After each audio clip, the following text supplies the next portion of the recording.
हर हर महादेव साथियों साथियों, ये हमारी भारतीय सनातन संस्कृति काफ़ी समृद्ध है, काफ़ी विशाल है। हमारी भारतीय सनातन संस्कृति में हर रोज कोई ना कोई मेला, पर्व, त्योहार लगा ही होता है। उनमें से एक मेला है, महापर्व है, जिसको कुंभ मेला भी बोला जाता है। यह धरती पर सबसे बड़ी रिलीजियस गैदरिंग है कुंभ मेला। विदेशों से भी लोग आते हैं, साधु आते हैं, वो भी हमारी भारतीय सनातन संस्कृति को जानने की कोशिश करते हैं, उसकी गहराई को जानने की कोशिश करते हैं। तो इस कुंभ की शुरुआत कैसे हुई? हिंदू पुरानी कथाओं के अनुसार जब देवताओं और राक्षसों में भयंकर युद्ध छिड़ जाता है स्वर्ग लोक और पृथ्वी लोक के कब्जे को लेकर, और राक्षस देवताओं पर हावी होने लगते हैं और देवता हार की कगार पर पहुंच जाते हैं दुर्वासा ऋषि के श्राप के कारण। दुर्वासा ऋषि अपने समय के काफी बड़े विद्वान ऋषि हुए, महर्षि हुए। उन्होंने किसी कारण देवताओं को श्राप दे दिया था, जिसके कारण देवताओं की शक्ति कमजोर होने लगी और वो युद्ध की कगार पर पहुंच गए थे देवता। और वो मदद के लिए श्री हरि विष्णु जी के पास गए और श्री हरि विष्णु जी को बोला, यदि हम युद्ध हार गए तो पृथ्वी लोक पर भी, स्वर्ग लोक पर भी राक्षसों का राज हो जाएगा और अधर्म के राज की स्थापना हो जाएगी। तो कृपया करके आप हमारी मदद कीजिए युद्ध जीतने में।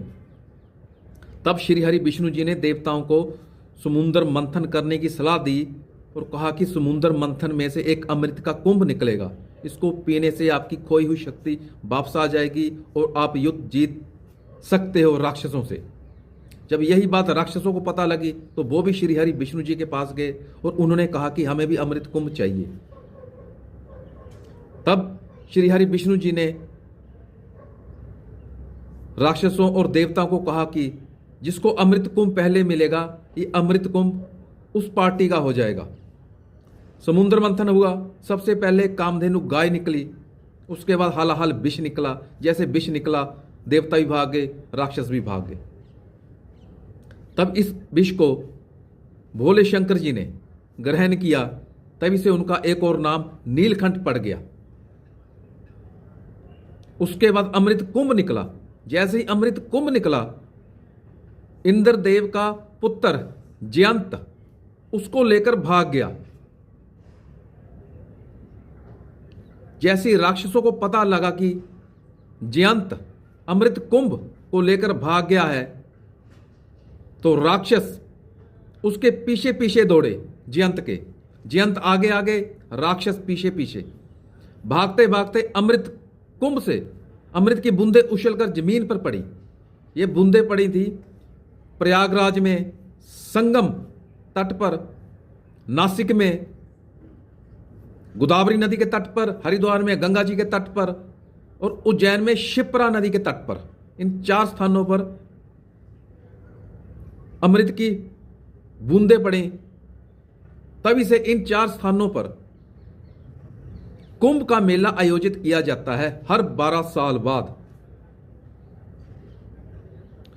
क्योंकि देवताओं और राक्षसों में 12 दिन तक युद्ध चला और देवताओं और राक्षसों का एक दिन होता है 1 साल के बराबर। तभी यह कुंभ हर 12 साल बाद आयोजित किया जाता है।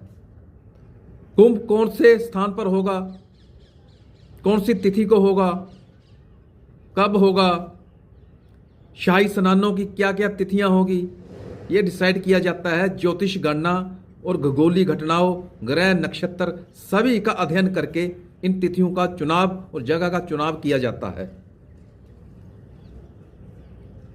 इसमें सूर्य ग्रह, चंद्र ग्रह और बृहस्पति ग्रह का काफी अहम योगदान होता है।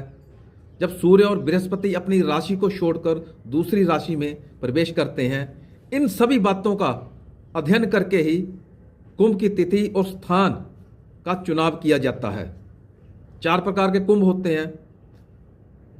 कुंभ जो हर 12 साल बाद आयोजित किया जाता है, यह प्रयागराज में संगम के तट पर, संगम 3 नदियों का जहां मिश्रण मिलन होता है, गंगा, यमुना, सरस्वती, इसको त्रिवेणी घाट भी बोलते हैं। उज्जैन में शिप्रा नदी के तट पर नासिक में गोदावरी नदी के तट पर और हरिद्वार में गंगा जी के तट पर कुंभ मेला आयोजित किया जाता है। दूसरा कुंभ होता है अर्ध कुंभ, हर 6 साल में एक बार आयोजित किया जाता है। यह सिर्फ हरिद्वार में गंगा नदी के तट पर या प्रयागराज में संगम के तट पर आयोजित किया जाता है। तीसरा होता है पूर्ण कुंभ, जो कुंभ प्रयागराज में आयोजित किया जाता है 12 साल बाद संगम के तट पर, उसको पूर्ण कुंभ बोला जाता है। प्रयागराज, इसका एक और नाम था इलाहाबाद।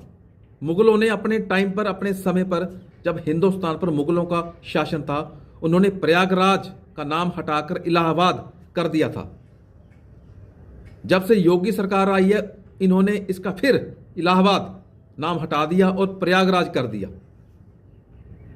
तो पूर्ण कुंभ भी प्रयागराज में संगम तट पर आयोजित किया जाता है 12 साल बाद। उसके बाद आता है महाकुंभ, जो 144 साल बाद आयोजित किया जाता है प्रयागराज में। जब प्रयागराज में 12 कुंभ पूरे हो जाते हैं, पूर्ण हो जाते हैं, उसके बाद जो कुंभ आता है, आयोजित किया जाता है 144 साल बाद, उस कुंभ को महाकुंभ बोला जाता है। एक कुंभ 12 साल का और 12 कुंभ, 12 × 12 144। जब प्रयागराज में 12 कुंभ पूर्ण हो जाते हैं, तो उसके बाद जो अगला कुंभ आता है, उस कुंभ को बोलते हैं महाकुंभ। ये 144 साल बाद आता है। इससे पहले ये आया था 1882 ईस्वी में ब्रिटिश राज में।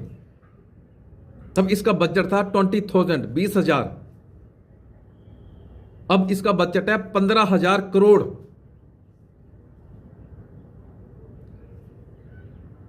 शाही स्नान होंगे इस महाकुंभ में। ये 13 जनवरी 2025 से स्टार्ट होगा और 26 फरवरी महाशिवरात्रि तक चलेगा। 2 स्नान हो चुके हैं। 13 फरवरी को एक पौष पूर्णिमा का स्नान, उसके बाद 13 जनवरी को पौष पूर्णिमा का स्नान, उसके बाद 14 जनवरी को मकर संक्रांति के दिन स्नान हुआ, शाही स्नान। उसके बाद ये 29 जनवरी को होगा मौनी अमावस्या। उसके बाद 3 जनवरी को बसंत पंचमी, 3 फरवरी को बसंत पंचमी के दिन। उसके बाद होगा 12 फरवरी को माघी पूर्णिमा का दिन। उसके बाद 26 फरवरी को महाशिवरात्रि वाले दिन। हजारों करोड़ों लोगों की गैदरिंग होगी, रिलीजियस, पृथ्वी का सबसे बड़ी ये रिलीजियस गैदरिंग होती है। अभी तक 40-50 करोड़ लोग स्नान कर चुके हैं। नागा साधु, हर अखाड़ों के साधु, 13 अखाड़े हैं हिंदुस्तान में साधुओं के। हर अखाड़ों के साधु, हर नाथ संप्रदाय के लोग, योगी, बैरागी, तपस्वी, आमजन, आम लोग, इन सभी साधु संतों, आमजन, हर संप्रदाय के लोगों की यहां पर भागीदारी होती है। हर तरह का लोग, आमजन, विदेशी टूरिस्ट यहां पर स्नान करने आते हैं। पुरानी कथाओं के अनुसार यहां पर स्नान करने से महाकुंभ में मोक्ष की प्राप्ति होती है। तो सबसे पहला शाही स्नान का नागा साधुओं का होता है। नागा साधु ढोल नगाड़ों के साथ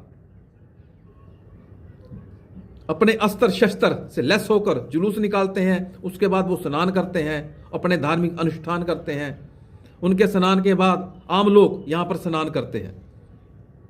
यहां पर सारे साधु संत तपस्वी और आमजन, आम लोग आपस में मिल बैठकर अपने अपने विचारों का आदान प्रदान करते हैं।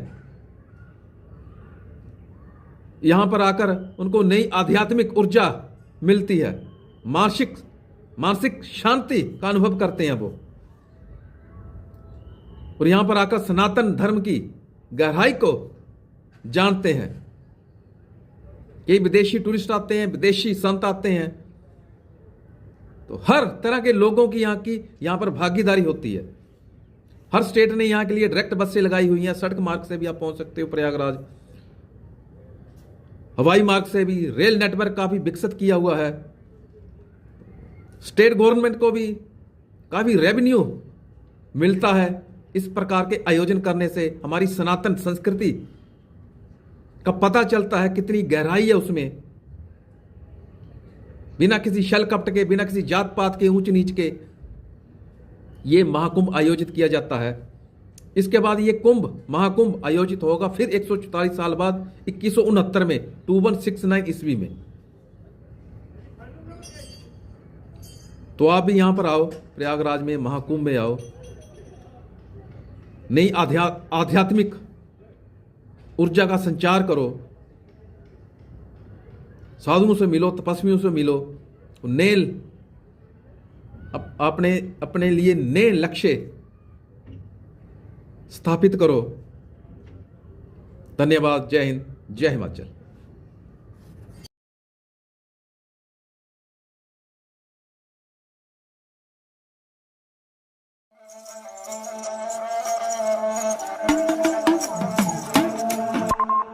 रामचंद्र शंकर का भजन कर,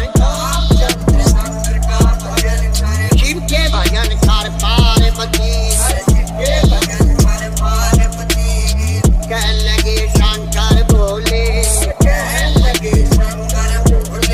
और खोल